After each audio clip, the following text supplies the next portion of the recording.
Good morning, good afternoon, good evening, wherever you are in the world. Thank you for joining me for this week's edition of the SMIE Consulting Midweek Roundup. It's Wednesday, March 8th, 2023, and today we're going to be answering three questions we've been hearing from international educators over the last few days. As we do each week, we take our stories for the Midweek Roundup from our newsletter that comes out on Monday called All the SMIE News Fit to Share. And that newsletter is free of charge to any who wish to subscribe, either via email, dropping the link to the subscribe page from our website, smieconsulting.org/subscribe. Also, the most recent edition of this week's March 6th, All SMIE News Fit to Share. And also the LinkedIn version of our newsletter that you can also subscribe to. Between the two of those newsletters versions, we have over 1,000 subscribers, so we really appreciate all of those of you who have made that newsletter part of your regular weekly international edification. So we take the themes from some of those news stories that we see develop each week, and we focus on three of those here on the Midweek Roundup and give a little bit more in-depth look into how those particular questions can frame how we approach international education in our jobs at U.S. institutions and around the world. So, as we do each week, we appreciate those of you who watch live on Facebook, LinkedIn, YouTube, or Twitter, our social media feeds for SMIE Consulting, and also those of you who listen to the audio-only podcast version of this roundup that you can get through any of your favorite podcast providers. So let's get right into our first question of the day, and this is a hot topic on many college campuses this last couple of weeks, and that is, what was the Department of Education thinking with its recent guidance on TPS, third-party servicers, they call them, based overseas or with foreign ownership? So we'll get to the gist of that question in just a minute, but we'll share first a good summary article of what's happened in this with regard to this, and that's related to, it's an ICEF Monitor article from March 1st that shares the title, New U.S. Department of Education Guidance Alarming for EdTech and Recruitment Providers. Now, many of us on college campuses, if we have the ears of our senior leadership, this is something that you certainly want to elevate up to the chain to government relations folks on your college campuses so that they're aware of the potential implications if this guidance is let to stand and what that might mean, not just for international education, but other parts of university life that may be impacted by this ruling or this guidance. Now, here's what the gist of the guidance is, and have just been putting a brief together for senior leadership for our government relations folks on campus that kind of summarizes this. But the gist of the letter of the guidance that most commentators have suggested that this is a quick fix. It's just poorly worded, and not unlike what happened in the summer of 2021 when Department of Defense bill was passed that had wording that was overly generic related to commission-based payments that impacted recruitment agents, educational recruitment agents potentially, not being that institutions who receive Department of Defense funds could not also be using commission-based agents. And that had language that was particularly poorly written that did not exclude international-based educational agents recruiting students for U.S. institutions. So this is similar to that, but what we're talking about here with regard to the language in the Department of Education guidance, it says specifically referring to Title IV programs. So that the department has reviewed numerous contractual agreements. Here's the actual wording of the letter. Department has reviewed numerous contractual arrangements between institutions and outside entities.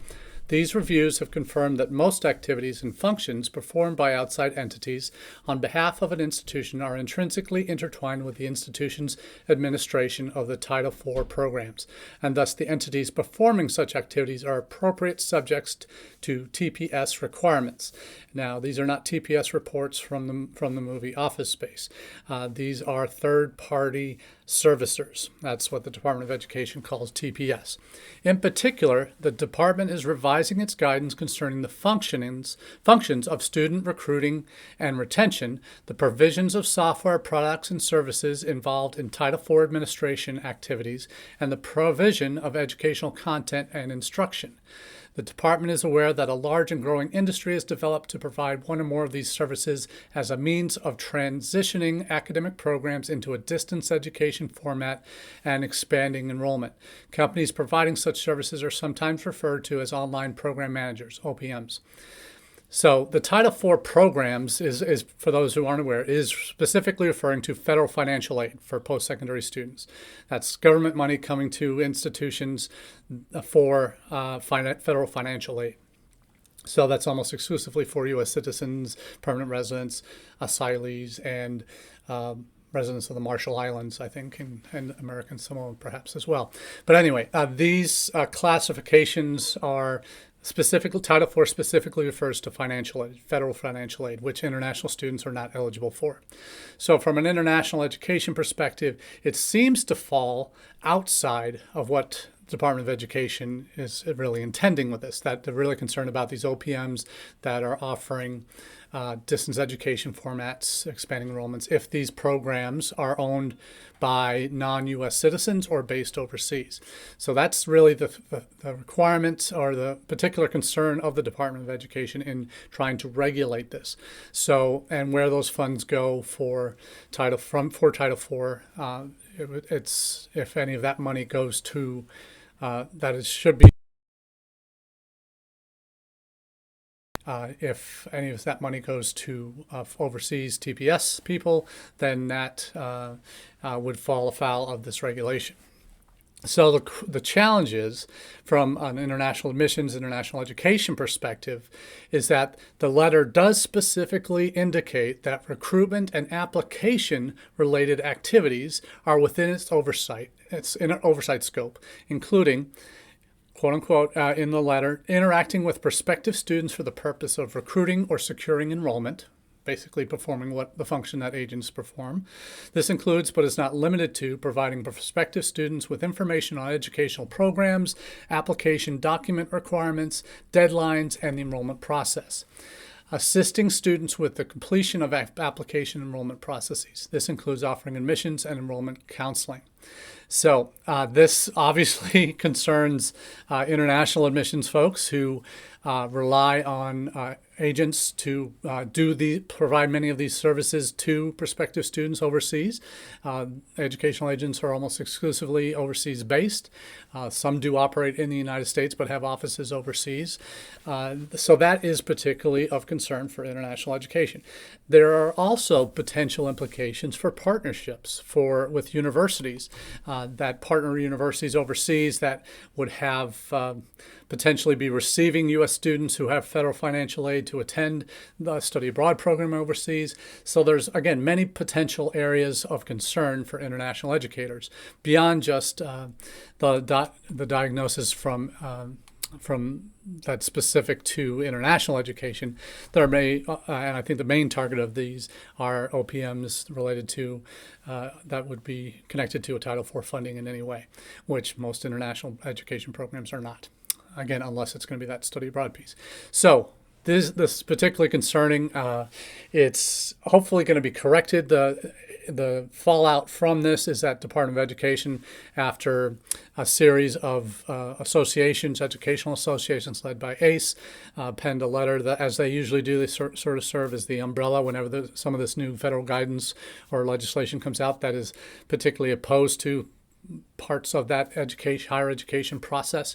Or industry. So ACE sent a letter to Department of Ed outlining the areas of concern that this Department of Ed has come back and said, okay, we're going to extend the comment period through the end of March and then push back the guidance implementation until September.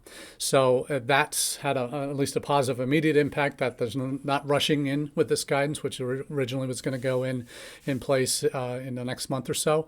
That now will be pushed back to, at the minimum, to September. But hopefully will be made clearer. And that's basically what all the international ed associations, including NAFSA, AIRC, along with ACE, have asked Department of Ed for further clarification and guidance on where the boundaries are of this prohibition on funding connected to Title IV and OPMs or TPSs overseas. So that's a pretty big chunk and a particularly alarming piece of news for international educators who are looking at these potential government regulations or guidance changes. So if you haven't already, this certainly would be something worthwhile considering on your own campuses to at least alert government relation officials on campus to what the challenges of this new guidance would be for what you do in international education. Again, this could be for your use of educational agents. It could be impacting your ability to partner with universities overseas that might be receiving students who come on federal financial aid that allows them to attend those programs. It also impacts a wide range of what you can and can't do domestically too, but that's a whole other argument that our domestic colleagues or those that do online education at your institutions may be asking or looking to get clarification on as well. So we'll see what happens with this, but certainly it could be, if it turns out to be actually what they say it is supposed to be and not as broad, not as perhaps an oversight or miscommunication or a poorly written guidance that shouldn't include international recruitment agents and such and university partnerships. If it is actually meant to be broad and wide scope, then much of international education could be turned on its head by September. So we'll see what happens, but hopefully it's going to be quickly resolved after the March 30th deadline, maybe before, but certainly we'll keep you posted here on the Roundup as to what this might mean. I know putting together briefs for government relations officials at your institution is never a highlight of your day, but certainly something that you need to be prepared to do, and this might be one of those times when action is required sooner rather than later, just to make sure that your institution is aware of the potential implications of this guidance should it go through as is. So that's the first topic of the day. The next one is this time of year as we get towards most of our institutions that are on July 1 fiscal years. We're getting towards the end of the moving into quarter four here in a few weeks for April, May, and June, and we are looking at how we're going to use the rest of our budgets and thinking about starting to prioritize what we were planning to do for the next fiscal year. I know I've gone through a similar exercise at UNLV recently, proposing my budget for the next year, what that would include in terms of recruitment areas, in terms of staffing, in terms of fairs and other things that we want to do, travel, conferences, memberships, all of that. So the question is around budget, is what drives your international education budget decisions on campus? Now, this is a complex question, obviously, depending on where your office is housed, if it's within an admissions office, if we're talking about student recruitment budget and enrollment budget, or if we're a standalone unit, you might have your own funding mechanisms that are independent of an admissions office. If it's you got some in graduate school, some in undergraduate admissions in terms of recruitment, and there's no one home for that. You might be in a standalone International Student Scholar Services office that might have some minor recruitment related things.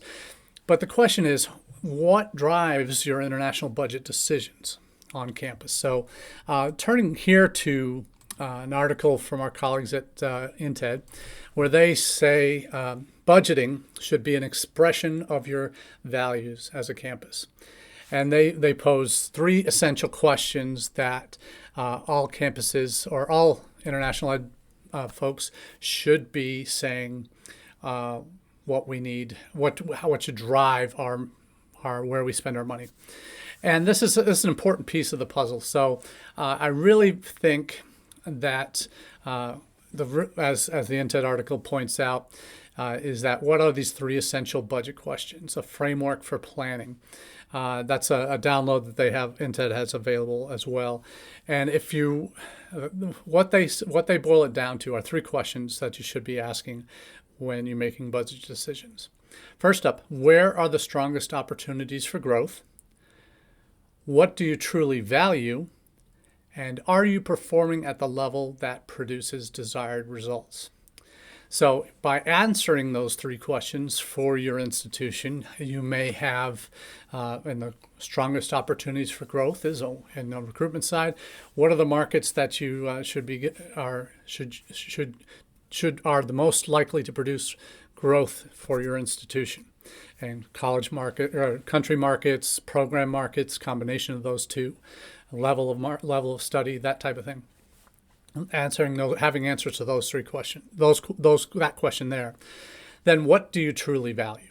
And the value here is really where the rubber hits the road. What, as an institution, and let's just break it down to internationally, in international education at your institution, what do you truly value? Now, many of our campuses may have a more altruistic vision and be driven by this in an ideal world, that we bring international students in to enhance the experience for our domestic students, to share the greatness of our programs and experiences that students can have from other countries on our campus, and then take that home to their countries, to prepare students for a globally interconnected world by knowing people from different cultures and countries and languages and religions from all over the world on our campus, and through study abroad and whatever other means you're using. So if that's what you truly value, then your priorities and where you spend your money should align with that, in terms of you want students to come here, have positive experiences, interact with domestic students, be prepared for the career of their choice once they leave our campus and return home and become successful alumni for your institution, and hopefully ambassadors for your institution. So if that's what you truly value, your money should support those objectives, right? So that makes sense, clear enough. What happens if you truly value just numbers? Then where you spend your recruitment dollars is where you expect the most return on your investment, in terms of what's going to bring the most revenue into my institution, which market should I go into, or market should I go into to bring the most growth. And if that's what you're looking for, then that's there are different methodologies for going about achieving that. Because the first one, I'm giving the two extremes here. The first one I mentioned, if you're looking at this from the ideal vision of international education, it should be driven by the end product of what you're trying to get out. And for most of our campuses, we're not maybe all the way there.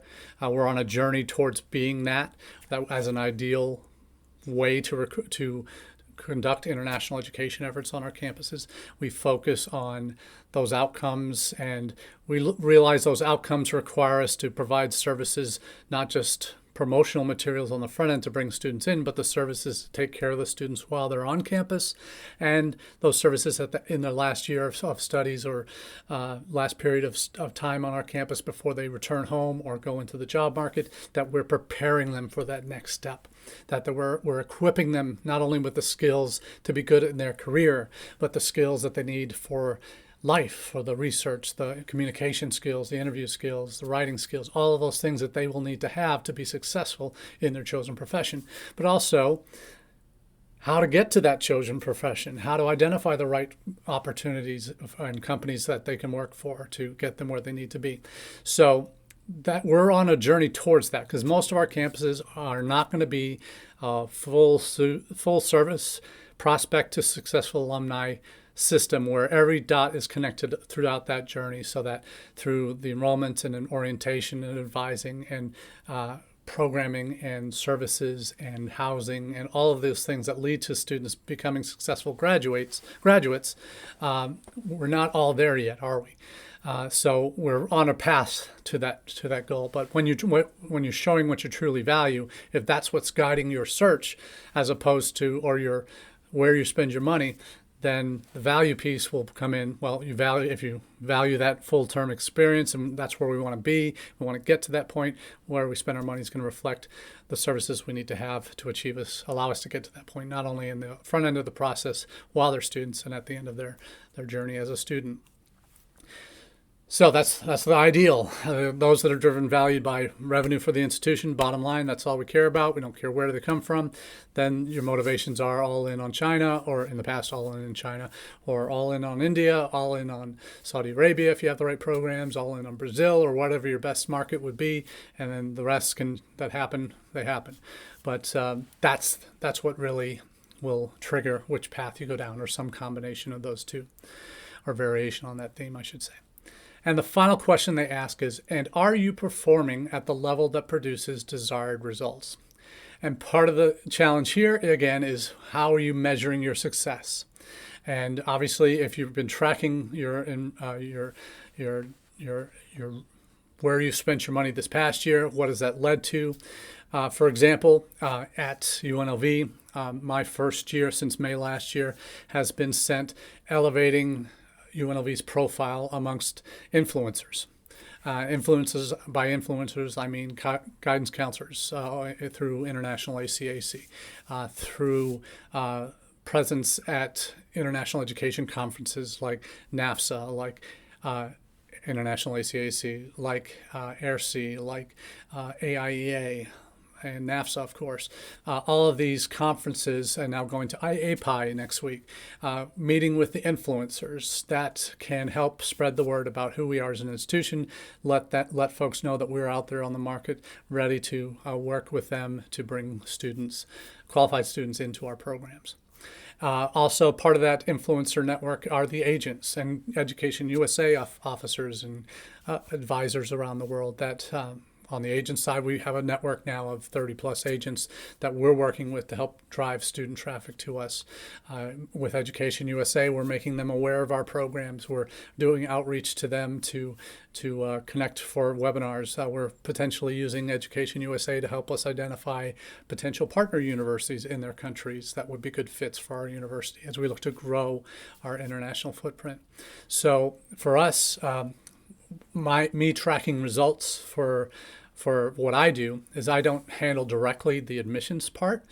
There's graduate and undergraduate admissions teams that have been combined into one unit that have staff that do the actual admissions processing. My job is to get the word out, set up fairs that our folks can participate in, to recruit students for, to have them do virtual events, that type of thing that will help get us in front of as many students as we can. But my goal is setting the table so that the processes we set up and refine specifically for international students, the communication flow messaging that we work on to help improve the yield of students that we have coming into the application and inquiry process with us, to the enrollment services, the orientation, advising, pre-advising, pre-arrival programming we do, working with our OISS office to help refine that and to have basics in place that help take what we do on a service level to the next level for the students once they arrive, making that best first impression. So it's about numbers in the end, yes, but it's about the quality of the students that we're bringing, about the retention of those students once they're on campus, that they're getting the quality services we say we're promising, and by the end, in year 3, 4, 5, once we have cohorts graduating, have data that can better reflect our success in where they're going and what kinds of jobs they're getting, all of these things that are so vital to promoting where we are as an institution and who we want to be. So those are the 3 questions. Are you performing at the level? So make sure you have your ROI. You make sure you've got your data that supports the projects that you've been working on to drive enrollment, to drive applicants, whatever it might be. Having that data available to show your success year on year about how you're improving the numbers, if that's what the only goal is. So the question that they rightly ask here at the end from the INTED folks, here's the thing, quote unquote, if you are not willing to fund something to get the results you want, then you don't value those desired results as much as the thing you do decide to fund. What went into that decision? All too often, institutional politics carries more weight than an evaluation of values and growth opportunities. Ouch, quote unquote. So these are the things for institutions to consider when they're making decisions. And if you have control over your own budget and budgeting requests, if you are prioritizing your things, your decisions as to where you spend your money on those answers to those three questions, then you're probably going to be in good stead. And hopefully that's something you can share up the chain. Here's what our vision is. Here's why we're going the way we're going with this. Here's the data to back up why we're making the decisions we're making. So if you can do that effectively, then you're probably on a good path towards achieving your institutional goals that way, or your international education goals. So that's the second question of the day. For our final question, we'll take a quick fire look at some challenges that the UK is facing right now. What are the challenges facing UK international ed? For those that have been following the newsletter over the last 2-3 months since the Sunak government came into power, there's been a lot of kind of confusion on the international ed side as to where this government is in terms of priorities for international education. It's just sort of coming at the kind of the peak of the renaissance of UK higher ed for international education. They've seen huge record numbers returning, over 600,000 international students currently in the UK at British universities.